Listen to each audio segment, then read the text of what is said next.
What's up, you beautiful person? It's your boy Micah. Thanks for joining us on the Realistically Free channel, where we talk tips and perspectives so that you can live freely in reality. First, before I get started with this week's topic, I want to first say I'm so grateful and give a big thanks to all of you out there who have been subscribing for the random messages I've been getting on Instagram. Just thanking me and appreciating what we're doing here on the channel. I really appreciate the love and support.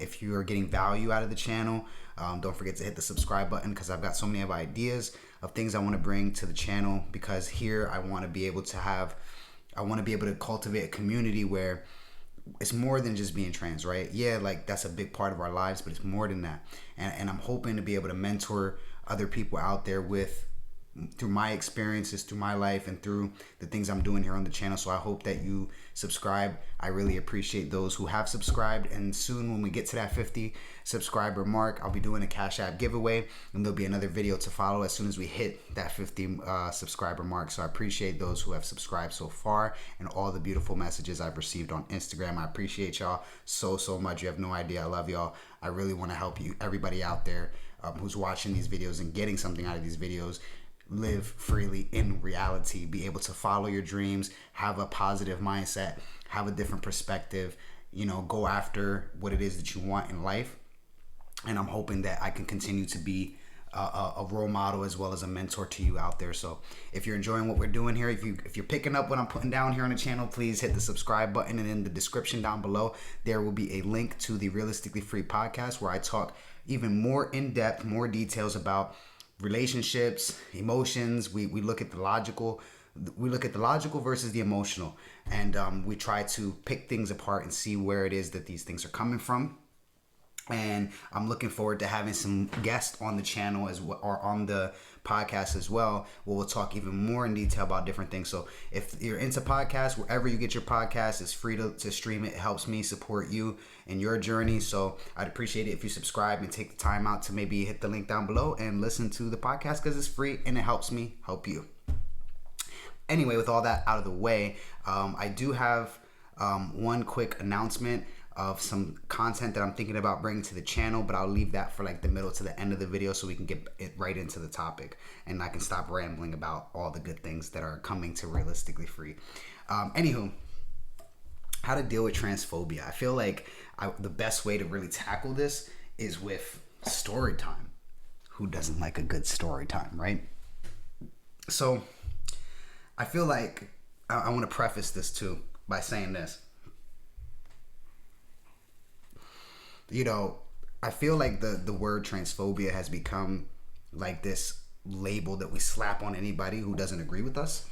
I feel like it's become this word where people are triggered and are taking things super personal. This is just my opinion, as always, but I really want to give my perspective on transphobia and how we can manage those feelings that we get when we perceive that somebody is being transphobic towards us, right? So I'm gonna break this down with a story time quick. I have an uncle, super religious, very Christian, and this is not a jab at any religious people or Christian people out there, but I think that just knowing the religious part of it adds another layer to the perspective that I'm going to give. And I think that with that perspective as well, if you've come here looking for perspective, you'll get something from it on the religious side as well as the transphobic side. And I'm air quoting this because of the story I'm going to tell you. So I have an uncle who's super religious. Good guy, just very religious. I hadn't talked to him for a couple years, and he had heard through the grapevine that I was, transitioning, and that I'm trans, and that, all that good and fun stuff. And as I said, I hadn't talked to him in years, right? So one day I get a friend request from him on Facebook. Now, me back then, in the beginning of my transition, in the beginning of this journey that I've been on, and I want to even say even before this transition started, I've been on this journey to myself, right? And so before this journey really started to take root, and the mindset that I have now really started to kind of cement itself, I saw the friend request and I immediately was like, I don't know if I feel comfortable, adding this dude on. Yeah, he's my uncle, but I haven't seen him in years, haven't talked to him in years. Who knows what's been said? I know he's religious. I've already had other religious family members that I've had to cut out of my life because they couldn't accept me or they wouldn't accept me, and were toxic towards me as a person in general, so I had to cut them out of my life. So I was kind of concerned when trying to add this particular person because of my previous experiences, right? And see, that's the first part of this perspective here, is that sometimes you got to take into account that our experiences, our education, and our intellect, the way that we learn, all these things are going to play a part into our perception of situations. And so that perception is what gives us perspective, right? So I was kind of weird. I was like, I don't know if I want to add him. Like, what's going to happen? But I just said, fuck it, right? I just added him. And he messages me and he's like, hey, calls me by even though my name is legally changed. At the time it wasn't legally changed, but everybody had knew me by Micah. And he knew that was my name that I was going as. That was my Facebook name. Like, I was just in the process of getting it legally changed. So he says, hey, dead name, insert dead name, and tells me, hey, do you have some time to talk and stuff like that? I really want to talk to you. At the end of the day, you're my family, blah, blah, blah. I was like, all right, whatever. So he shoots me his number. I give him a call. And we start talking. And I'm waiting for it because, as in most situations that I have experienced, a lot of religious people tend to start things off really chill or whatever. And then it gets into, let me tell you about Jesus. Let me tell you about how what you're doing is wrong, and so on and so forth. And so we're talking, and we're talking about philosophy, and we're talking about all these things that are going on in the world at the time. And so we're talking, and sure enough, here it comes. Like, can I, he's like, look, do you really want to be called Micah? Like, what's going on here? And so I explained to him, look, I'm transgender. As you can tell, my voice is not the same. I don't look the same. I'm, in the process of surgery. I'm in the process of, changing my name, things of that nature. And I would really, appreciate if you would just respect me, just as a person, and as family, just respect me, that these are my wishes. And I would prefer you to not call me by my, by my dead name, my birth name. And so he says, I could do that, but like, I just have questions and I'm waiting for it. And he's like, God this, God that, God loves you. This is, I'm always going to see you as this person because I remember when I changed your diapers and I did this for you, I did that for you as a baby, as a kid. So you're always going to be that person to me. And I said, look, that's your perception of me. That's not who I am though. You get what I'm saying? So I told, we're talking and, he's telling me about God and all of the, how it's not right and all of that. And I said to him, where's the question? What is it that you want to know about my transition or me as a person? Because I haven't gotten a question yet. It's just been you kind of like lecturing me on your beliefs, which you're entitled to your beliefs, but like, I don't believe what you believe. I don't believe what you believe. So I respect what you believe, but I don't believe that. And this is why I don't believe that. And he says, well, is it? And he said, don't take this offensive, right? And see, when people say don't take this offensively, I feel like the other person that's hearing it immediately says, oh, you're going to say something offensive. And I think that this language comes from this society that we have right now about political correctness and not wanting to hurt each other's feelings. And so there's a fear of like, I may say the wrong thing because I don't understand. I'm going to say the wrong thing and you're going to take it the wrong way. And it's going to be an argument when I don't mean it that way, right? So the first part of dealing with transphobia is understanding intention. What's the intention of that person? Same thing like if in the court of law, in order for them to charge you for murder in the first degree, murder in the second degree, they need to know what the intention was. What was the intention? Was it premeditated? Like there's all these things that go into it. It's not just, boom, this is what it looks like and this is how it feels. And this, it's not about feelings, it's about evidence, it's about logic, it's about what trying to read that person's mind, essentially trying to get in that person's head. Where was the intention as well, right? So I was like, look, I'm not gonna be offended. Like, you can talk to me straight up. Like, you know what I mean? Like, I'm not gonna be offended. If you really want to understand, like, I'm gonna do my best to give you my perspective and educate you the best way that I can. And so therefore he says, is this like do you have like a mental condition? I'm not gonna get into this video what I believe about this, because I know this is a hot topic right now. Is like, is being transgender a mental issue? Is it like is it a mental illness? I'm not gonna get into that in this video. This is strictly about transphobia. Okay, so I said to him, is that what you think it is? Do you think it's a mental illness? And he was like, it kind of sounds like it, because biologically, I love when people say this, biologically, you're not a man. And I said, well, okay, well, what would biologically make me a man? Are you talking about just reproductive organs? Like, what in your perspective makes me a biological man or not?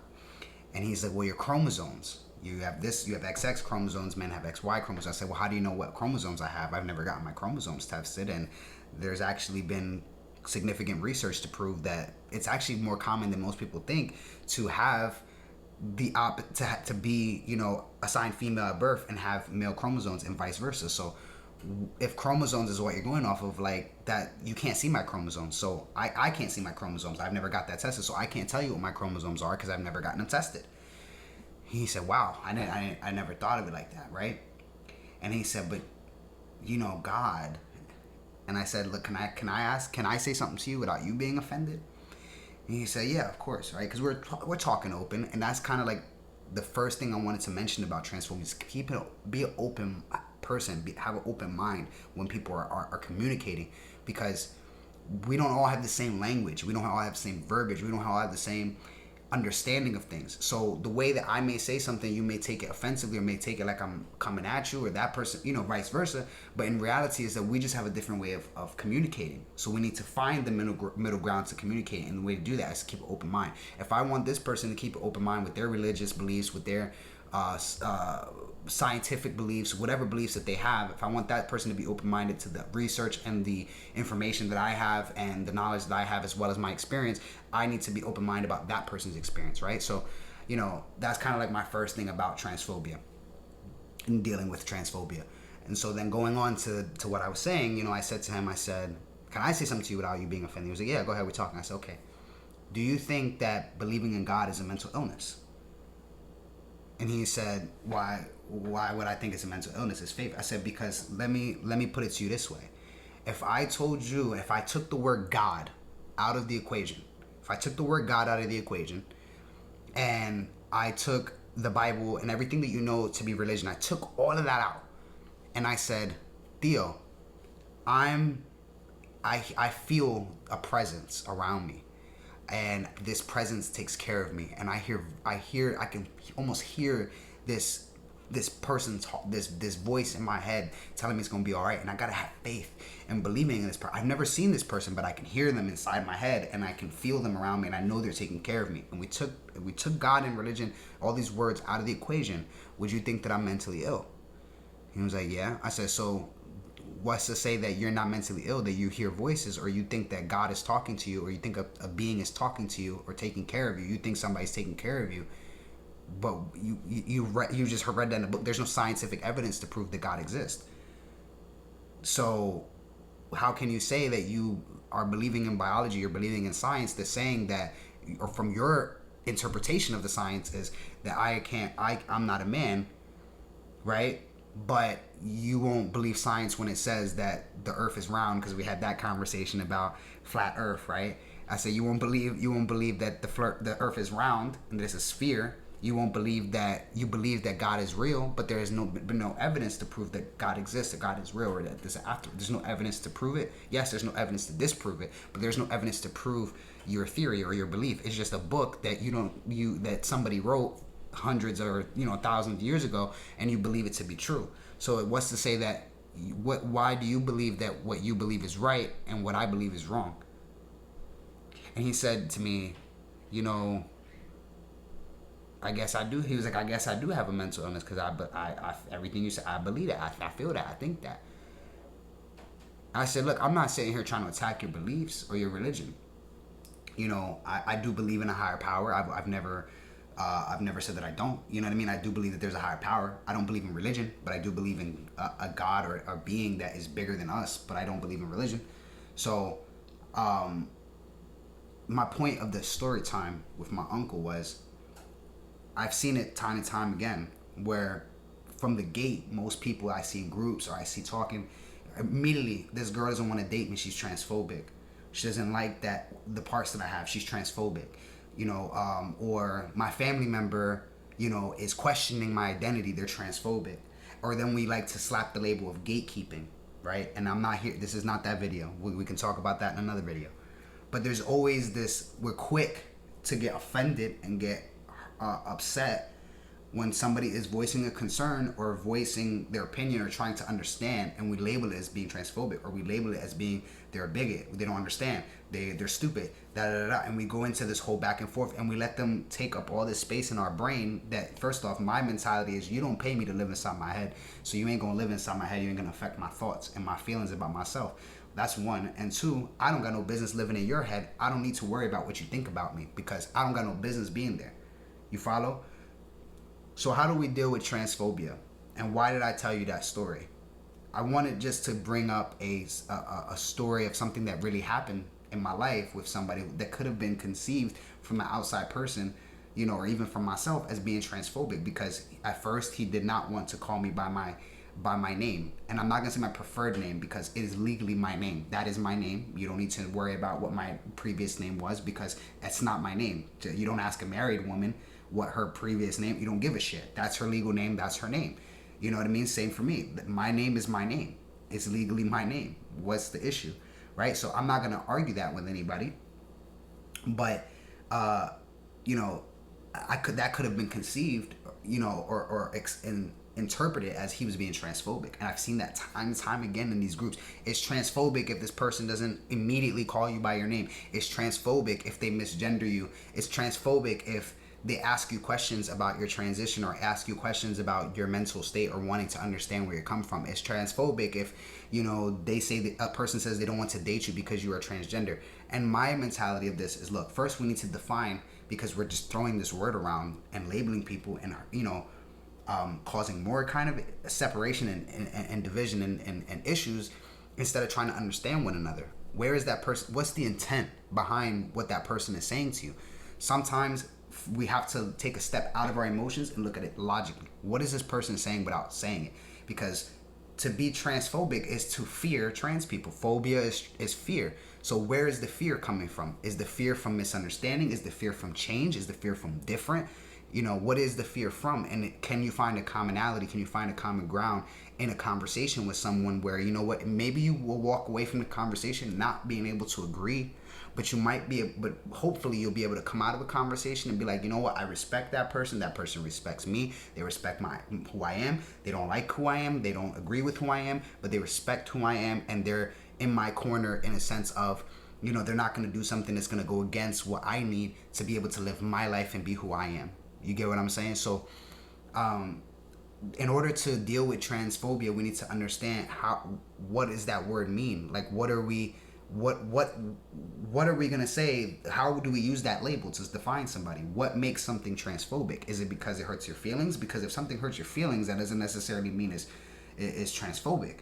If somebody doesn't want to date you because you're transgender, doesn't mean they're transphobic. I never understood that logic, because if we wanted to take it in a whole nother crazy way, right?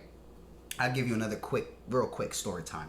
My mother's husband, so my father passed, whatever, my mother remarried, whatever. So my mother's husband, winded up, they were together for like 7 years, 8 years, something like that.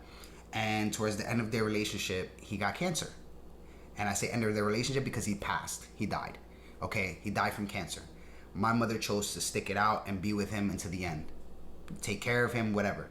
But I bring this up because that disease or that situation that was going on caused a strain on my mother, on their relationship, on the family, because I had to help. I had to go and, put my life on hold to help my mother and to help him out, or whatever the case may be. So I use that as an example for in a relationship with, if you're in a relationship with a transgender person, or if somebody's trying to get in a relationship with you and they find out you're transgender, you have to understand that's a big cup. That's a tall order that you're asking of another human being, is be okay with the fact that I'm going to probably have surgery.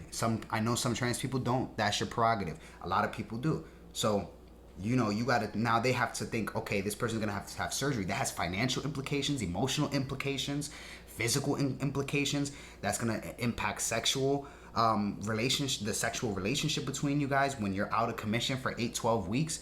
That has it's a lot to deal with, right? With somebody who's going through a transition.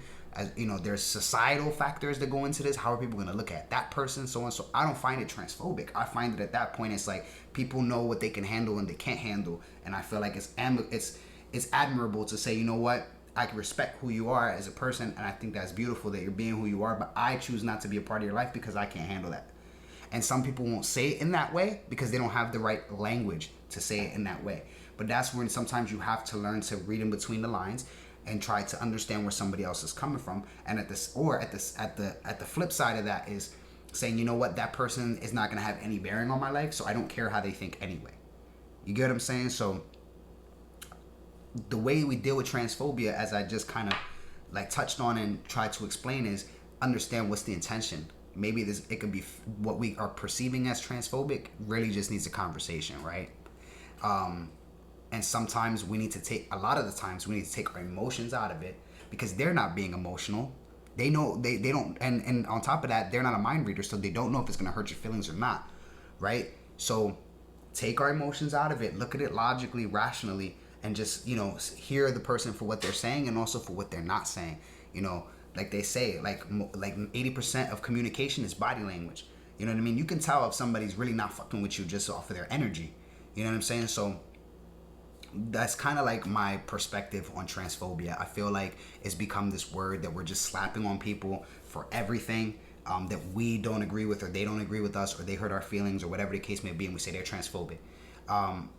To me personally, I think to be transphobic is if somebody's going out of their way to be out of their way, like they don't even know you, and they go out of your way to misgender you. They go out of your way to tell you that you're not valid. They go out of your way to tell you that you shouldn't exist. They go out of your way to, that's being transphobic, in my opinion. And I feel that, again, that word is just being like tossed around as this, like, you're hurting my feeling and you're transphobic, like that, you know what I mean? So hopefully this video has given you a little bit perspective and helped you out. How do you deal with transphobia? Talk to a person who you feel is being transphobic towards you.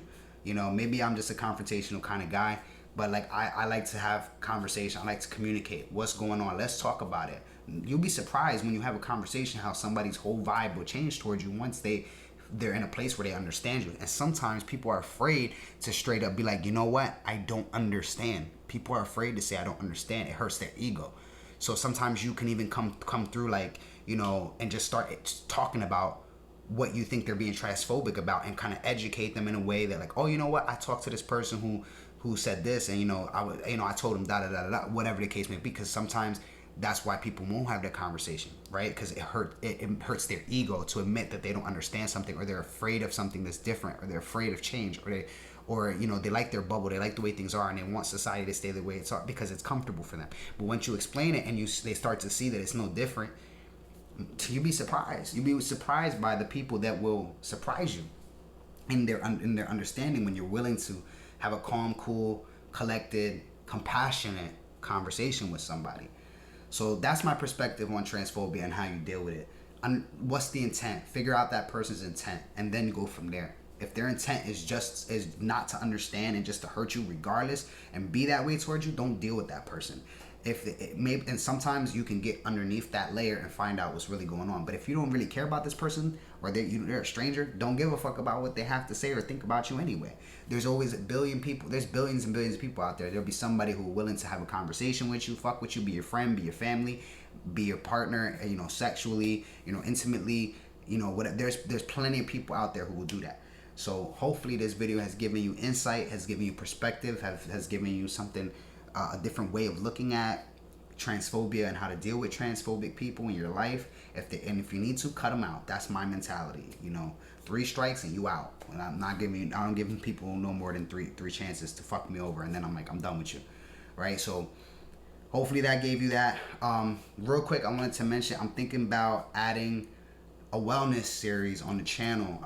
Like I said in the beginning of this video, I would like to have, I would like to cultivate a community of trans men who need mentorship, who want mentorship, who want to look at things in a different way, who want to talk philosophy, who want to talk ideas, who want to talk about mental health, things that can help us be better versions of us. That's what this channel is about, is living freely as yourself, going after the things that you want to go after, being who you want to be, unapologetically you, going after your goals, setting goals, going after them, smashing them goals, talking about positivity, being uplifting. And so I'm thinking about adding a wellness series where maybe like once a week or maybe twice a week, on top of my once a week uploads, we do like, I'll do a video, I'll pick a topic, or you guys can give me topics in the comments of something you want to talk more in depth about, and we'll do like yoga, and we'll do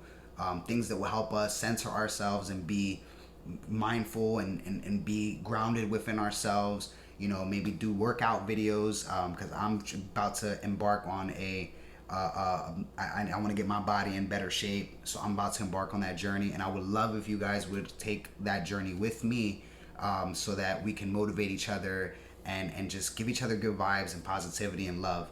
So I hope this video was entertaining, helpful, gave you perspective, and I got so much stuff on the way. I'm hoping to switch up my schedule and maybe do more like 2 or 3 times a week upload schedule, if that's something you're interested in. Please don't forget to like and leave a comment. Let me know your thoughts on this topic and on everything I said in this video. And don't forget to subscribe and check out the Realistically Free podcast. I'd greatly appreciate that. That's it for this video. I'll see y'all in the next video. Peace.